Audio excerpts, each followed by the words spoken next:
ورحمة الله وبركاته.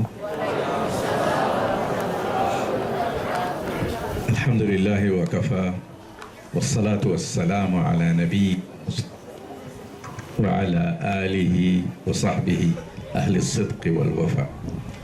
أشهد أن لا إله إلا الله وحده لا شريك له، وأشهد أن محمدا عبده ورسوله، ولا حول ولا قوة إلا بالله. المكرمون الحاضرون، مدير المعهد الأستاذ أبو محمد، ورئيس المؤسسة وأعضاء المؤسسة، والأساتذة والأستاذات والآباء والأمهات والأبناء البنين والبنات،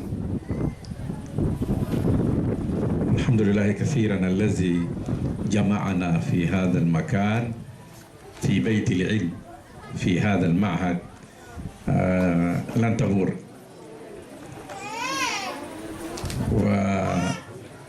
ولنتبور باللغة العربية لن تخسر، ستربح. لنتبور مثلا تجارة لنتبور، إذن تجارة حلال فيها ربح ومكسب. ولكن معهد لنتبور فيه ليس فيه تجارة الدنيا، فيه تجارة الآخرة وفيه مكسب بعيد. Pertama sekali kita bersyukur pada Allah Subhanahu wa taala atas seluruh nikmatnya, dan beliau bergembira dapat bertemu dengan kita semua yang hadir di sini. Lantabur itu maknanya lantaksar, tidak akan pernah rugi. Namun yang sama seperti tijaratan lantabur artinya perniagaan yang tidak pernah rugi. Namun di Lantabur tidak ada perniagaan dunia, yang ada cuman perniagaan akhirat. وهذا من فضل الله عليكم وعلى أبنائكم أن يتعلمون الشرع الإسلامي. ويمكن قبل قليل سمعنا الأبناء وهم يقرؤون القرآن والأحاديث، وهذه نعمة كبرى. الأبناء كلام الله وكلام الرسول صلى الله عليه وسلم، وهذه هي التجارة التي لم تبور، تجارة الآخرة. Jadi ketika para orang tua mempunyai anak yang belajar di sini menghafal Al-Quran, itu merupakan kurnia yang sangat besar.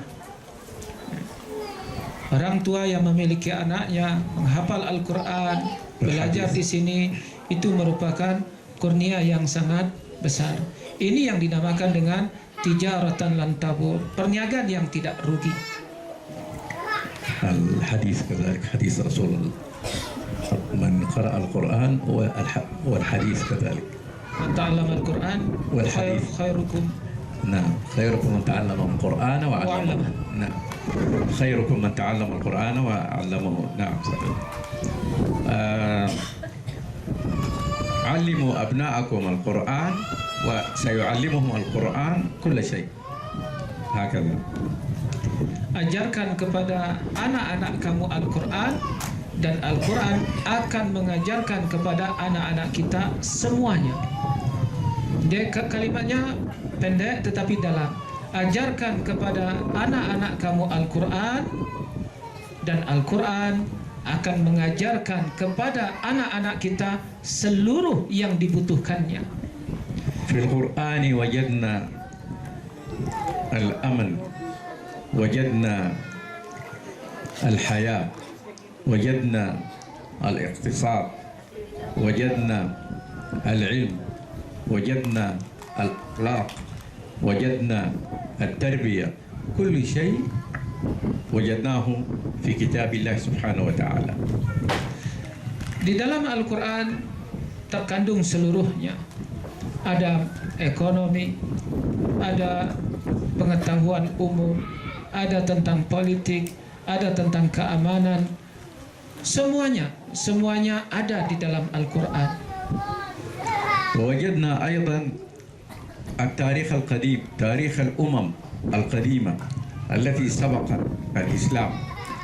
طبعا الإسلام هو آخر الديانات، والرسول صلى الله عليه وسلم هو خاتم المرسلين. وهناك قص علينا القرآن الكريم القصص التي تتعلق بها. ماذا حدث لقوم صالح، ماذا حدث لقوم هود، ماذا حدث للأقوام الذين عاشوا في الزمن الماضي عندما لم يؤمنوا بالله وكذبوا الرسل، فأهلكهم الله سبحانه وتعالى بأشد الهلاك.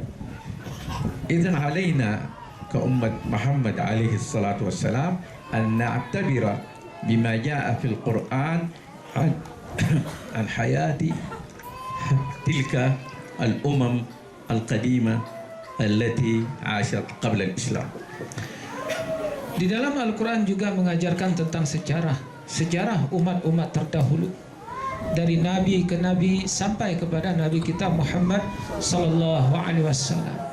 Disebutkan di dalam Al-Quran kaum Saleh, kaum Ad, kaum Thamud, bagaimana mereka itu karena menentang Allah Subhanahu wa taala dibinasakan oleh Allah Subhanahu wa taala.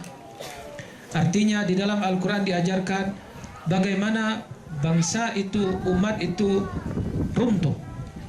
Ini semua menjadi pengajaran bagi kita umat Islam. Apabila kita mempelajari Al-Quran, ini menjadi iktibar, pelajaran bagi kita supaya kita menjadi bangsa umat yang kuat, tidak menjadi umat yang runtuh.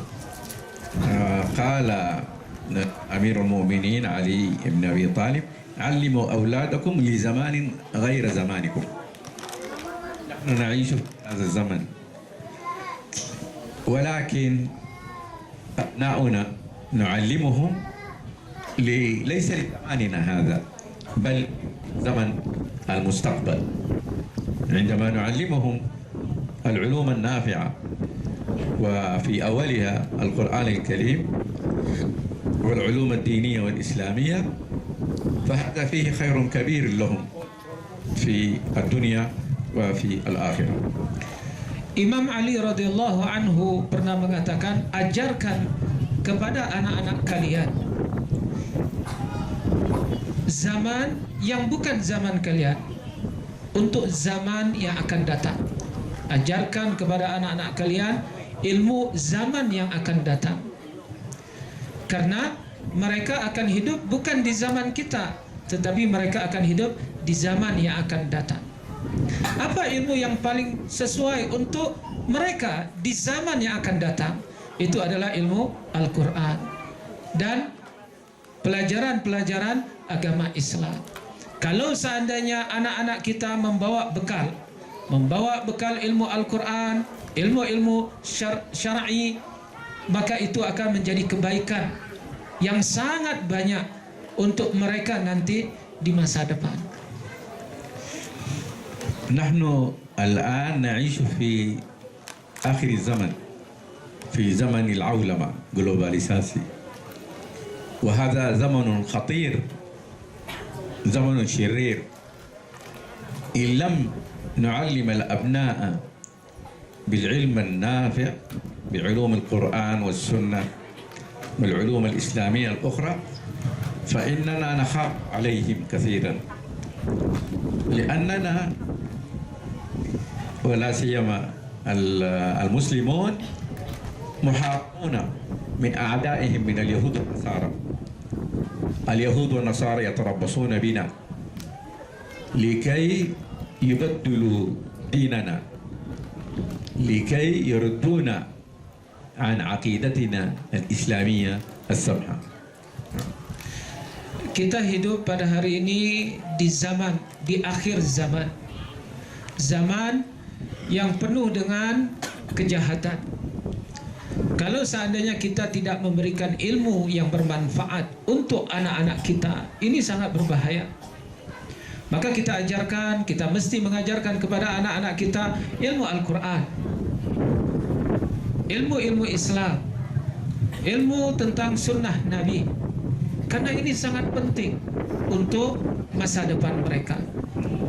Musuh-musuh Islam selalu mengintai, terutama orang Kristen, orang Yahudi. Mereka selalu mengintai. Umat Islam diperangi di mana-mana. Umat Islam diperangi di mana-mana. Mereka menginginkan agar kita ini meninggalkan agama Islam. Oleh karena itu, tantangan bagi anak-anak kita di masa depan sangat berat. Maka kita harus memberikan bekal yang mencukupi untuk mereka. Bekal itu adalah seperti yang dikatakan Syekh tadi, ilmu Al-Quran, ilmu sunnah Nabi, ilmu Islam, dan yang lain-lainnya. Ilmu yang bermanfaat. وبعد أن نعلمهم هذه العلوم، علوم الإسلام المختلفة، نعلمهم بعد ذلك علوم الدنيا، لأن المسلم يجب عليه أن يتعلم العلوم الأخرى. نريد أن ننظر أو نريد أن يكون عندنا الطالب المسلم الذي يدرس الطب، الطالب المسلم الذي يدرس الهندسة، الطالب المسلم الذي يدرس كمبيوتر، جيولوجي، بترول، علوم، ساينس، كل شيء. يعني الإسلام لا يأمرنا فقط أن نتعلم الكتاب والسنة فقط، هذا مهم طبعا، ولكن ماذا؟ يأمرنا أن نتعلم كل العلوم، لأن المعرفة أو علوم المعرفة إسلامية. وهكذا كان في الزمن القديم، كان المسلمون القدماء قد علموا أوروبا العلوم المختلفة. Di samping kita mengajarkan kepada anak-anak kita ilmu Islam, ilmu Al-Quran, ilmu hadis, kita juga mengajarkan, setelah itu kita mengajarkan kepada anak-anak kita ilmu umum, ilmu sains, biologi, ya, ilmu kedokteran. Mereka belajar juga ilmu tentang kedokteran, teknik, ya, dan ilmu-ilmu duniawi yang lain. Ini penting. Umat Islam dahulu itu tidak membedakan antara ilmu agama dengan ilmu dunia, karena seluruh pengetahuan itu adalah pengetahuan Islam. Ya, kedokteran itu pengetahuan Islam. Bahkan Islam yang mengajarkan pengetahuan itu kepada Eropa satu ketika dahulu. Orang Eropa belajar ilmu-ilmu itu semua dari peradaban Islam yang ada di Cordoba satu ketika dahulu. في دولة الأندلس القديمة المسلمون أنشأوا الجامعات والمعاهد العليا لتدريس الأوروبيين. أوروبا لم تكن تعرف شيئا في ذلك الزمن، حتى الاستحمام وحتى النظافة هذا كانوا لا يعرفونه. من علمهم هذا؟ علمهم الإسلام. كان أبناء أوروبا يأتون من شرق أوروبا ومن غربها ومن شمالها ومن جنوبها إلى قرطبة، إلى لشبونة، برشلونة، إلى طليطو. لماذا؟ لكي يتعلموا من العلماء المسلمين. كانوا جهلاء في كل شيء. هم أولا إذا أرادوا العلم عليهم أن يتعلموا اللغة العربية، لأن الكتب تكتب باللغة العربية، كتب الطب باللغة العربية، كتب الكيمياء باللغة العربية، الجيولوجيا، الزراعة، كلها باللغة العربية. كان العلماء أمثال ابن سينا، البيروني، جابر بن حيان، الحسن بن الهيثم، هؤلاء العلماء هم الذين ألفوا وكتبوا الكتب المختلفة بالعلوم الطبيعية وعلموها إلى أبناء أوروبا الجهلاء. Di Spanyol dahulu, khususnya di Cordoba, Kalau sekarang di Andalusia itu orang-orang Islam dahulu mendirikan universitas-universitas, mengajarkan penduduk-penduduk Eropa tentang ilmu, mengajarkan kepada mereka ilmu. Orang-orang Eropa dari Eropa Timur, Eropa Tengah, Selatan, Barat datang semua ke Andalus, ke Cordoba. Kalau mereka ingin ilmu, mereka belajar ke sana. Kita sering mendengar Barcelona. Barcelona itu negeri orang Islam dulu. Di situ ada universitas-universitas.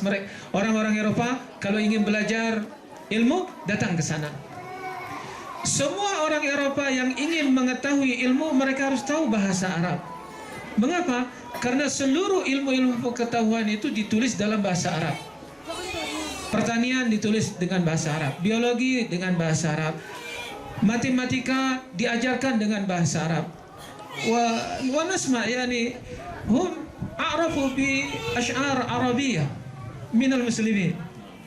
Yudandin ash'ar Arabiyyah. Nah. Bahkan orang-orang Arab itu mereka bangga kalau melantunkan syair-syair Arab.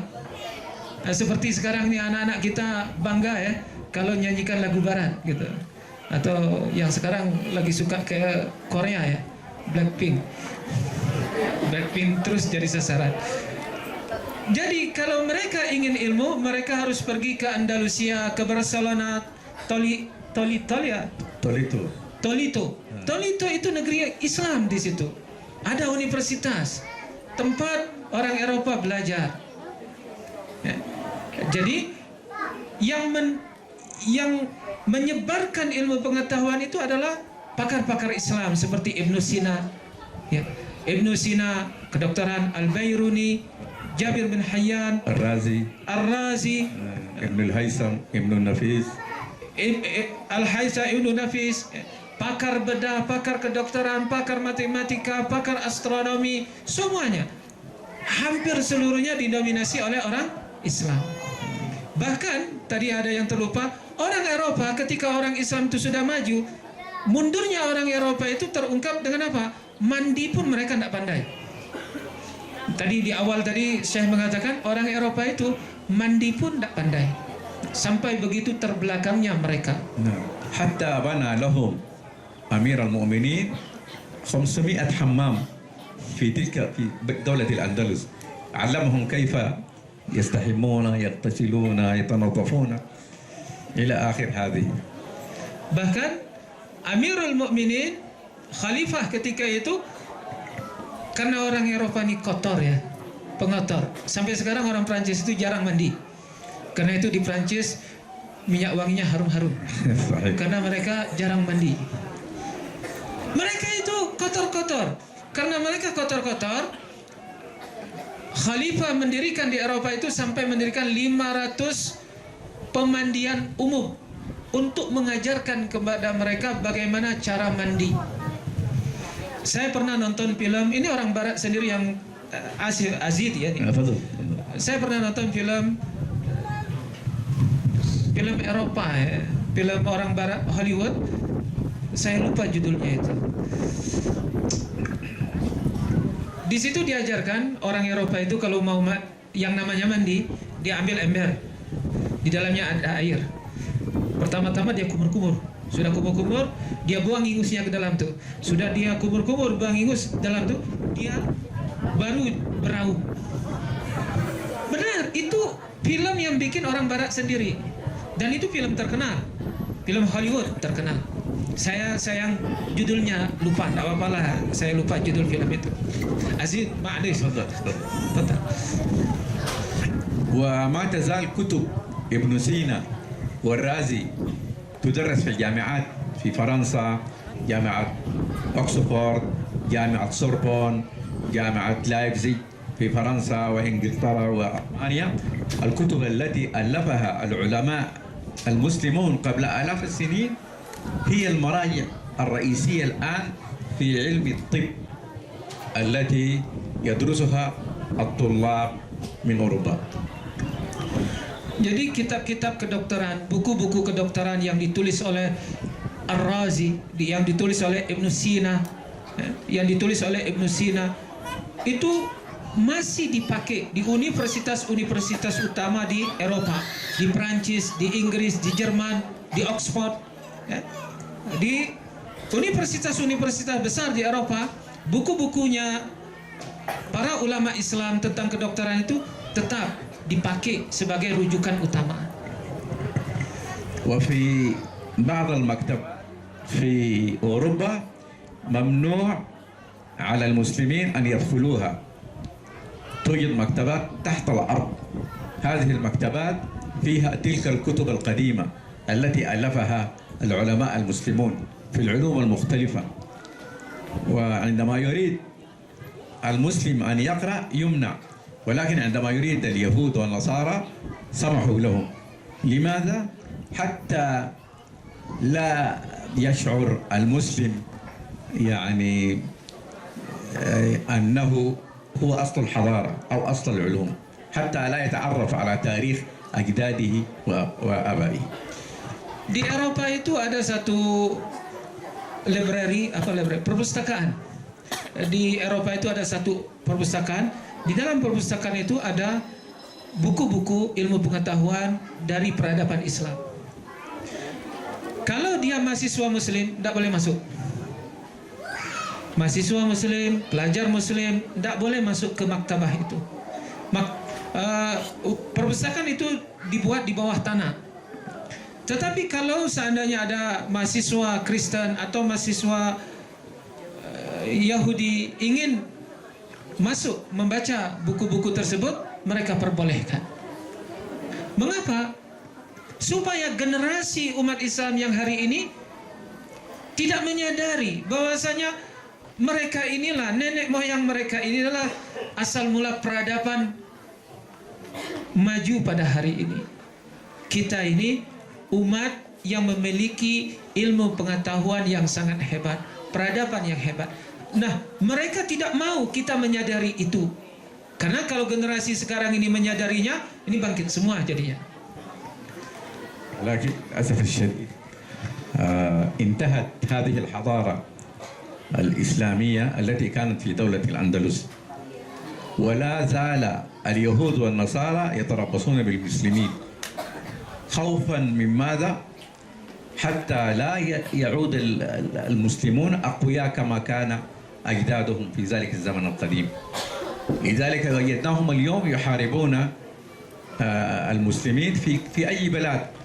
ننظر إلى بلاد الإسلام اليوم أو بلاد العربية، لماذا فيها حرب؟ في الشيشان حرب قديم، في بوسنيا حرب، في أفغانستان حرب، في سوريا، في اليمن، الآن في ليبيا، في تيمور تنغا، لأن جزيرة العرب هذه هي مصدر الإسلام. إذن هؤلاء اليهود والنصارى يريدون ماذا؟ أن تتأخر جزيرة العرب ولو كانت غنية، ولو كانت، لأنهم يعرفون أن الإسلام سيعود يوما. هذا وعد من الله، مهما عملوا، مهما حاربوا وقتلوا في فلسطين وفي أي مكان في تلك البلاد، إن شاء الله الله سبحانه وتعالى سيعود الإسلام قويا، لكن بشرط ماذا؟ أن يتحد المسلمون كإخوة وكقوة فيما بينهم. Namun sangat disayangkan peradaban Islam di Andalus itu kemudian berakhir. Betapapun demikian, orang-orang Kristen, orang-orang Yahudi terus mengintai umat Islam ini. Karena mereka menyadari kalau umat Islam ini dibiarkan, mereka akan kuat. Kalau mereka kuat, mereka tidak bisa dikalahkan. Oleh karena itu mereka selalu membuat negara-negara Islam ini terjadi peperangan, bahkan diperangi. Bagaimana mereka membantai umat Islam di Chechnya. Di Chechnya dulu waktu saya masih muda itu peristiwa itu terjadi. Kemudian di Jazirah Arab, di Yaman, ini sekarang ini perang. Itu semua kerja mereka. Tapi kita diberitahu bahwasanya orang Islam itu suka perang. Siapa orang Islam suka perang? Tidak ada. Tetapi mereka mencetuskan peperangan supaya umat Islam ini lemah. Di Syria, Rusia dengan Amerika sama-sama membantai umat Islam. Di Libya, di Irak itu tidak tahu berapa juta orang Islam yang sudah mati. Sampai hari ini masih berperang. Mengapa demikian? Karena mereka takut kalau seandainya dibiarkan umat Islam ini damai, aman, mereka akan tumbuh pesat. Mereka akan menjadi kuat. Bahkan kita pun pernah terjadi. Di mana? Di Ambon. Itu konspirasi besar. Tangan-tangan dari luar pun ingin membuat negeri kita ini kacau balau. Termasuk yang terakhir di mana? Papua. Mereka tidak akan membiarkan kita ini damai sentosa. Ya. Oleh karena itu, kata Syekh, kalau seandainya kita ingin bangkit kembali kuat, ya, karena memang janji Allah, Islam akan kembali kuat. Islam akan kembali memimpin dunia ini, memimpin peradaban manusia. Tetapi ada satu syarat. Syaratnya adalah ketika umat Islam sudah bersatu. Kalau seandainya umat Islam ini sesama sendiri masih gontok-gontokan, umat Islam tidak akan pernah kuat. Umat Islam tidak pernah kuat. Bagaimana umat Islam bersatu? Kalau semuanya sudah mau kembali kepada Islam, insyaallah bersatu. معاشر المسلمين من الآباء والأمهات، الإسلام سيعود قويا وأنا متأكد من ذلك. من إندونيسيا إن شاء الله ستكون البلاد القوية. تكبير! لأن بلاد العرب الآن ضعيفة. خلاص أمريكا قد تملكت البلاد العربية كما نرى. صنعت الفتنة بينهم والحرب بينهم في جزيرة العرب. ولكنكم أنتم في إندونيسيا أنتم أكبر دولة إسلامية في العالم. إذا عليكم واجبات كبيرة أيها الآباء والأمهات. عليكم إعداد الجيل، عليكم تربية هذه الأجيال، هؤلاء الأبناء والبنات، حتى ينشأوا على الإيمان والتقوى والاستقامة والعقيدة القوية. علموهم هذا العلم إن شاء الله حتى يكون هذا يعني مثل الذات والقوة لهم في المستقبل. Islam pasti akan kembali kuat. Bahkan Syekh menegaskan, saya yakin Islam akan kembali kuat itu dari Indonesia. Takbir! Takbir! Takbir! Karena negara-negara Arab itu sudah dilemahkan selemah-lemahnya, dihancurkan sehancur-hancurnya. Sudah hancur. Tidak ada pemimpin di Arab itu kecuali dikuasai oleh Amerika. Seluruh rezim-rezim di Arab itu dikuasai oleh Amerika. Beliau melihat kebangkitan itu akan datang dari negeri kita. Karena itu kata beliau, wahai para ibu, ibu-ibu yang diminta, wahai para ibu, didik anak-anak kita ini, generasi yang akan datang ini dengan baik. Pastikan agamanya kuat, akhlaknya bagus, akidahnya kokoh. Karena tantangan yang akan dihadapi oleh mereka ini sangat luar biasa. Namun kalau kita memberikan bekal yang cukup, agama yang kuat, akhlak yang kuat, akidah yang kokoh, mereka bisa insya Allah kembali menjadi umat yang mulia, umat yang disegani. Takbir! Takbir! Allahu Akbar! Takbir! وأنا شاهد على ذلك. أنا سافرت إلى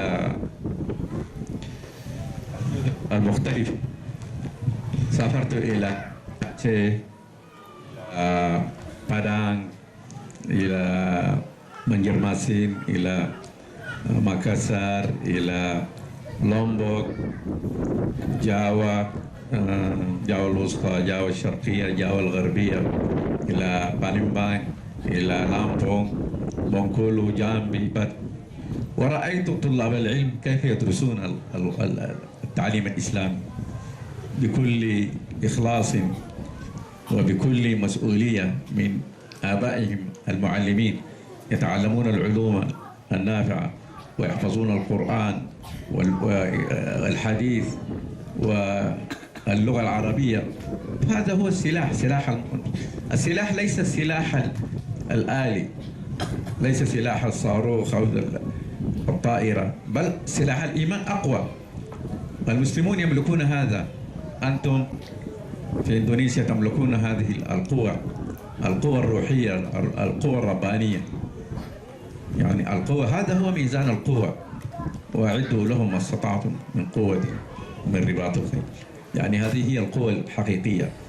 إذا المسلمون ما تمسكوا بالدين وبهذه القوة الربانية انهزموا ولو ملكوا القوة الحديثة.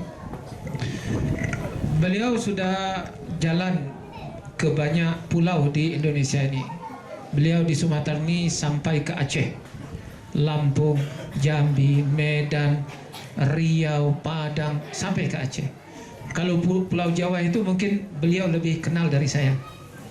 Seluruh Pulau Jawa itu udah jalan, bahkan sampai ke Kalimantan. Dan beliau melihat bahwasanya generasi baru anak-anak Indonesia ini banyak yang bersungguh-sungguh mempelajari agama Islam. Dan kita bisa Aziz Suaya, dan kita bisa melihat juga di Pagar Alam. Dahulu jarang kita dengar orang hafal Quran. Kalau sekarang di pesantren kita ini udah puluhan yang hafal Quran. Dulu tidak pernah ada tempat orang menghafal Quran. Sekarang menjamur tempat menghafal Quran. Dulu belum ada lomba kita bikin hafal Quran ini, belum ada lomba hafal Quran di TV ya. Kita sudah bikin. Itu. Artinya pertumbuhan ghirah, keinginan untuk mempelajari agama ini sangat besar di generasi kita. Karena itu beliau sangat yakin bahwa kemungkinan besar kebangkitan Islam itu bermula dari Indonesia. Di samping jumlah penduduk Indonesia ini merupakan penduduk muslim terbesar di dunia. Penduduk muslim terbesar di dunia itu ada di Indonesia. Maka mari sama-sama kita orang tua bersungguh-sungguh kita di dalam mendidik anak-anak kita, memberikan fasilitas-fasilitas agar mereka memiliki senjata terkuat. Kata beliau, senjata terkuat bukan senjata mekanik, bukan rudal. Senjata yang terkuat itu iman. Kalau kita memberikan iman yang kuat kepada anak kita, berarti anak kita memiliki kekuatan yang tak terkalahkan. Walaupun musuh memiliki senjata mekanik yang hebat, apakah rudal, apakah senjata macam-macam ya, insya Allah generasi yang penuh dengan iman bisa menang. فهذه أمانة ومسؤولية عليكم أيها الآباء وأيها الأبناء الأعزاء. عليكم أيضا أن تحملوا المسؤولية. الآباء هؤلاء علموكم وربوكم بأحسن التربية وأعطوكم كل ما تحتاجون إليه من علم ومن مال ومن رحمة ومن تربية وكل شيء، ما قصروا في شيء. إذن أنتم تحملون الراية واللواء في المستقبل. أنتم الذين تبنون هذه الأمة، أنتم الذين ماذا تدافعون عن الإسلام.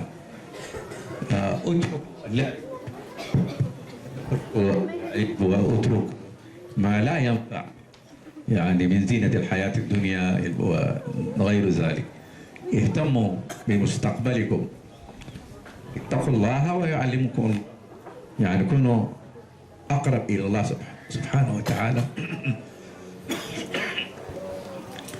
كلما كنتم أقرب إليه كلما نلتم ما ترجونه من الحياة وما ترجونه من الله سبحانه وتعالى سيعطيكم له بإذن الله. Karena beliau batuk tadi anak pecah fokus ya. Jadi beliau mengatakan, saya sangat mewasiatkan kepada para orang tua untuk mendidik anak-anaknya dengan baik. karena mereka ini masa depan Islam. Ya, mereka ini masa depan Islam. Ya. Jadi harapan beliau kepada kita sangat-sangat besar. Begitu juga beliau berwasiat kepada para pelajar. Mana yang para pelajar, angkat tangan. Nah, dengarkan wasiat beliau, wasiat ustadz kita. Jarang kita ketemu sama ustadz. Nah, beliau berwasiat belajar bersungguh-sungguh karena kalian yang akan memegang bendera Islam di masa depan. Kalian yang akan memegang bendera peradaban Islam di masa depan. Tinggalkan main-main. Main-main yang tidak perlu tinggalkan. Kesenangan-kesenangan dunia yang tidak perlu. Kesenangan-kesenangan yang dunia yang tidak perlu, tidak usah. Bersungguh-sungguh di dalam belajar. Kuatkan iman, kuatkan akhlak, kuatkan akidah. Insya Allah Islam bisa bangkit. والآباء لم يقصروا في حقكم أعطوكم تحتاجونه من مأكل من مشرب من ملبس من مال أخلصوا لكم إذن الدور عليكم الواجب عليكم أنتم. Orang tua kalian sudah memberikan segalanya. Uang dikasih, pakaian dikasih, baju dikasih, uang jajan dikasih. Tinggal lagi peranan kalian di dalam bersungguh-sungguh menuntut ilmu. Dapat kita bayangkan, orang tua kita sudah bersusah payah supaya kita mendapat ilmu yang bermanfaat, lalu kita bermain-main. Ini satu hal yang sangat menyedihkan. Jadi, bagaimana kita membalas budi baik orang tua kita yang sudah bekerja berpayah-payah, mencari duit berpayah-payah, dengan belajar bersungguh-sungguh, menuntut ilmu dengan bersungguh-sungguh. نعم يمكن الوقت الصلاة قريب حتى تستعدون حتى تستعدوا له. جزاكم الله خيرا كثيرا على حسن استماعكم وعلى حضوركم وجلوسكم طوال هذه المدة، وأسأل الله سبحانه وتعالى أن يحفظ الأبناء وأن يرعاهم وأن يعلمهم العلم النافع. آمين. حتى هم يحملوا الأمانة بعد ذلك ويقوموا بالواجب الذي قمتم به أنتم. يعني هم خلفاء بالنسبة لكم، يحملون الراية إن شاء الله في المستقبل. Karena waktu asar sudah hampir, jadi beliau mencukupkan sampai di sini. Namun sekali lagi beliau menyampaikan kepada para pelajar, para santri, bersungguh-sungguhlah, karena kalian yang akan memegang bendera Islam di masa yang akan datang. Hadirin wal hadirat yang dirahmati oleh Allah, mungkin diberi kesempatan untuk bertanya. Ini para santri tidak boleh, orang tuanya pakai bahasa Indonesia, nanti saya terjemahkan. Tapi karena waktu sholat sangat dekat, ibu-ibunya satu, bapak-bapaknya satu. Saya silakan bawa bapak dulu kalau ada yang mau bertanya. Baik, jatah bapak-bapaknya tidak ada. Ibu-ibunya ada yang mau bertanya? Ya, silakan. Ini ustazah yang di luar, ustazah bisa nanti langsung. Ya, silakan Bu. Waalaikumsalam warahmatullahi wabarakatuh.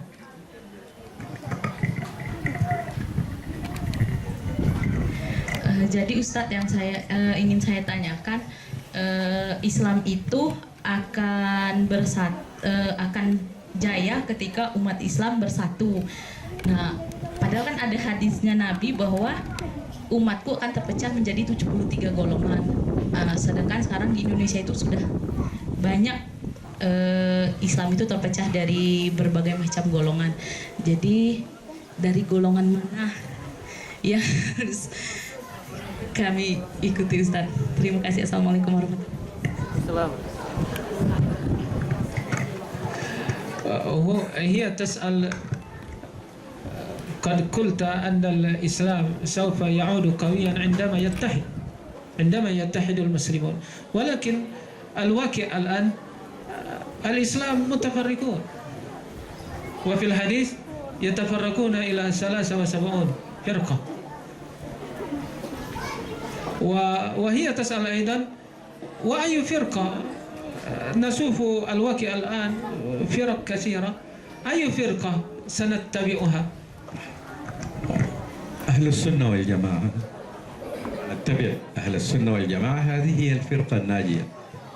الآن ننظر الإسلام فيه كثير من الفرق الضالة، هم مسلمون يصلون يصومون، ولكن في ظاهرهم هذا وفي باطنهم لا ندري يعني ماذا يفعلون. الفرقة الناجية بإذن الله هي التي تعتقد بما جاء في الكتاب والسنة، كما قال صلى الله عليه وسلم: تركت فيكم ما إن تمسكتم به لن تضلوا بعدي، كتاب الله وسنة رسولي. هذه هي أهل السنة والجماعة. أما الفرقة الأخرى التي لا تتبع في باطنها أو في ظاهرها تدعي الإسلام ولكن في الحقيقة ليست مسلمة، هذه الله أعلم بها. Jadi kelompok yang akan selamat, kelompok yang akan kembali membawa Islam ini kuat adalah kelompok Ahlus Sunnah wal Jamaah. Kelompok Ahlus Sunnah wal Jamaah, kelompok yang benar-benar berpegang dengan kitabullah dan sunnah Rasulullah sallallahu alaihi wasallam. Karena Nabi pernah bersabda, "Taraktu fikum amrayn lan tadillu bihima abadan, kitabullah wa sunnata Rasulullah sallallahu alaihi wasallam." Aku telah meninggalkan kepada kalian dua hal. Apabila kalian berpegang keduanya, kalian tidak akan pernah sesat selama-lamanya, yaitu kitabullah dan sunnah Rasulullah sallallahu alaihi wasallam. Ada juga kelompok-kelompok yang dia salat seperti kita salat, lahiriahnya seperti orang Islam, tetapi di sebaliknya mereka malah sesat. Itu adalah kelompok-kelompok sesat. Yang jelas Bapak Ibu sekalian, kalau mereka itu melakukan amal-amal atau ajaran-ajaran yang tidak pernah ada di dalam Al-Quran ataupun di dalam sunnah Nabi kita Muhammad sallallahu alaihi wasallam, tidak perlu kita ikuti. Kan Ustazah, tafadhali. bonus. Ya, tafadhali. Alhamdulillah ya. Gini Ustaz, apa cara supaya ilmu itu mudah masuk? Sebagai santri, kami sebagai ustazah di sekolah, dan peran orang tua yang di rumah, maksudnya kayak itu. Terima kasih. هي تسأل أي الطريقة المثلى لتسهيل قبول العلم بالنسبة لمعلم وبالنسبة لمتعلم، وأيضا ما هو دور الآباء لذلك.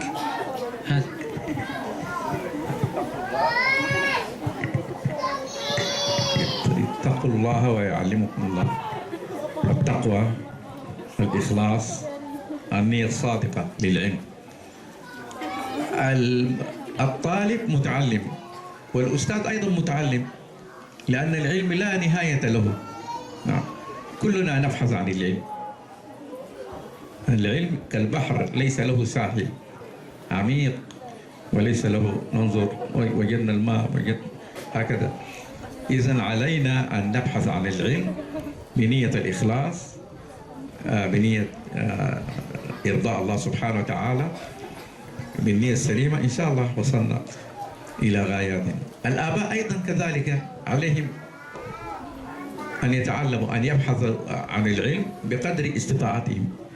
طبعا هم بعض الآباء ما تعلموا العلم الإسلامي، ولكن يجتهدوا إن لم يتعلموه ما تزال المساجد موجودة، ما تزال مجالس التعليم موجودة، ومنابر الدعوة موجودة. لذلك يعني هم يتعلمون ويخلصون، ثم يقدمون للأبناء ما يحتاجونه من احتياجات تساعدهم على العلم.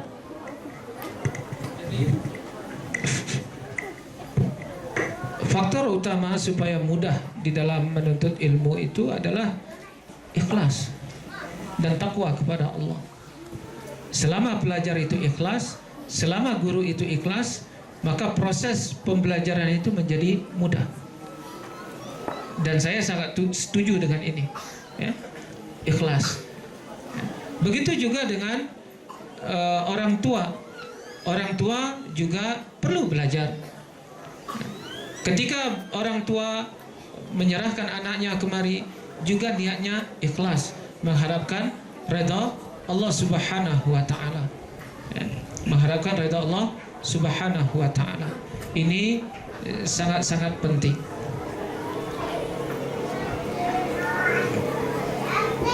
يوجد سؤال آخر؟ الآباء أو الأبناء لا بأس، إذا كان الآباء أو الأساتذة أو الأبناء لا بأس، الطلاب.